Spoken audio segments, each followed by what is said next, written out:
বয়স্ক লোক দরকার, কারণ বয়স্ক লোককে সব কিছু বোঝে, তাকে শিখিয়ে দিতে হয় না। একটা বইয়ের কখন চাহিদা হচ্ছে, কখন তার মন চাচ্ছে, সব কিছুই সে বুঝতে পারে।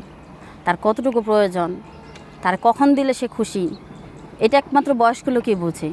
ওই ইয়াং ছেলের আজকাল জাস্ট মিডিল ক্লাস, ওগুলা মনে করেন ওরা শুধু টাইম পাস করার জন্য আসবে। ও কার চাইলো না চাইলো সেটা দেখবো না, তার নিজের চাইলো, সে আসলো আবার চলে গেল। তাই বয়স্ক লোক কী হলো, বুদ্ধিমান, সে বুঝে, সে সংসারও সামলাতে পারে, তার পাশাপাশি তার স্ত্রীর চাহিদাটাও সে পূরণ করতে পারে। এই জন্য কি বয়স্ক ছেলে খুঁজতেছেন আপনি? হ্যাঁ, এর জন্য আমি বয়স্ক ছেলে খুঁজতেছি। তো এখন বিবাহিত ছেলে নাকি অবিবাহিত? দেখা যাচ্ছে যে বয়স্ক লোক হলে পারে তো বিবাহিত হতে হয়। হ্যাঁ, বিবাহিত, হয়তো বা তার ওয়াইফ নাই এরকম। কেন ওয়াইফ থাকলে সমস্যা কি? দুই বই রাখতে। দেখেন, সতীনের ঘর আজকাল কয়জনে করতে চায় বলেন? অনেকেই তো মনে করে যে এইটাই দেখা যাচ্ছে যে যখন তোমার মন চাইবে না তখন তোমার কাছে সে আসবে না, সে ওই দিকে যা পুষায় দিয়ে আসবে, এরকম সুবিধা না বেশি সতীনীর ঘর করা? না, আমি সতীনের ঘর করতে চাই না, এটা আমি পারবো না মানতে। কেন?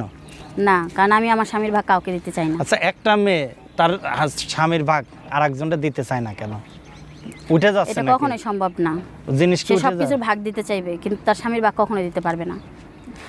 কারণ সে এটাই ভাববে যে এখন আমাকে যেভাবে আদর করে গেছে, যেভাবে ভালোবাসা দিয়ে গেছে, ওই বয়সেতে বোধহয় এভাবেই দিচ্ছে, বোধহয় এভাবেই ভালোবাসছে, বা আমার আড়ালে হয়তো আরও কত কিছুই না করতেছে। সেজন্য আমি কোনো সতীন মতিন নিয়ে থাকতে পারবো না। আচ্ছা, আপনার নামটা কি? আমার নাম তাসফিয়া। তাসফিয়া। বাসা কোথায়? ময়মনসিংহ। ময়মনসিংহ। এর আগে কখনো প্রতিবেদন করছেন আপনি? না, তাহলে প্রতিবেদন আসলেন কেন? আসলে প্রতিবেদনে আসছি যেহেতু আপনারা আছেন, আপনাদের থেকে আমি অনেকটা হেল্প পাবো।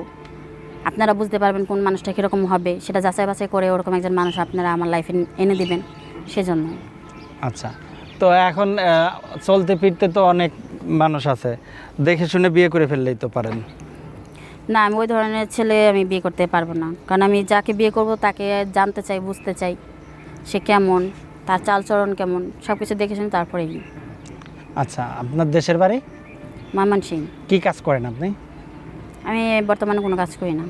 তাহলে কি কাজ করতেন আপনি? আগে আমি একটা বেসরকারি কোম্পানিতে জব করতাম। আচ্ছা, পরিবারে কে কে আছে? পরিবারে বাবা আছে, মা আছে, ভাই বোন আছে। আচ্ছা, যদি আপনার সাথে যোগাযোগ করে কিভাবে করবে? আমার সাথে যোগাযোগ করতে হলে আপনাদের সাথে আগে যোগাযোগ করতে হবে, কারণ যেহেতু আমি আপনাদের সাহায্য নিয়ে কিন্তু আমি এখানে আসছি, তাই আপনাদের সাথে আগে যোগাযোগ করলে তারা আমাকে পাবে। আচ্ছা, তো এখন যদি ইয়ং কোনো ছেলে বিয়ে শাদী করতে চায়, আপনারা করবেন? আপনি না। কারণ কি? কারণ ইয়াং ছেলেরা কখনো স্ত্রীর মন বুঝে না। আপনারা সবাই যদি বুড়া মানুষ পছন্দ করেন, তাহলে আমরা ইয়ং ছেলে পেলে যাবো কোনে?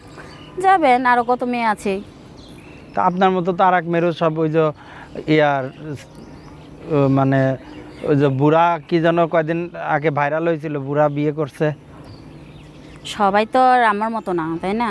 সবাই যে বুড়ার বিয়ে করবে সেটাও কিন্তু না। আচ্ছা, তাহলে বয়স্ক কেউ আপনার সাথে যোগাযোগ করলে আপনি বিয়ে শাদী করবেন? হ্যাঁ। আচ্ছা, সে যদি দেশি না প্রবাসী থাকে? সে দেশি হতে হবে। প্রবাসী সমস্যা কি? হয়তো বা প্রবাসে ছিল, চলে আসবে, এরকম যদি হয় তাহলে। আচ্ছা, তো আমরা বিদায় নেব। বিদায় নেওয়ার পূর্বে দর্শকদের কিছু বলার আছে? দর্শকদের শুধু এটাই বলবো যে আসছি আপনাদের এখানে, একটা প্রতিবেদনে আসছি, মনের মতন একজন মানুষ চাইছি। যদি ওরকম পাই, যদি ওরকম তারা আমাকে মনে করে যে না আমি তাদের জন্য পারফেক্ট, তাহলে স্ক্রিনে নাম্বার দেওয়া থাকবে।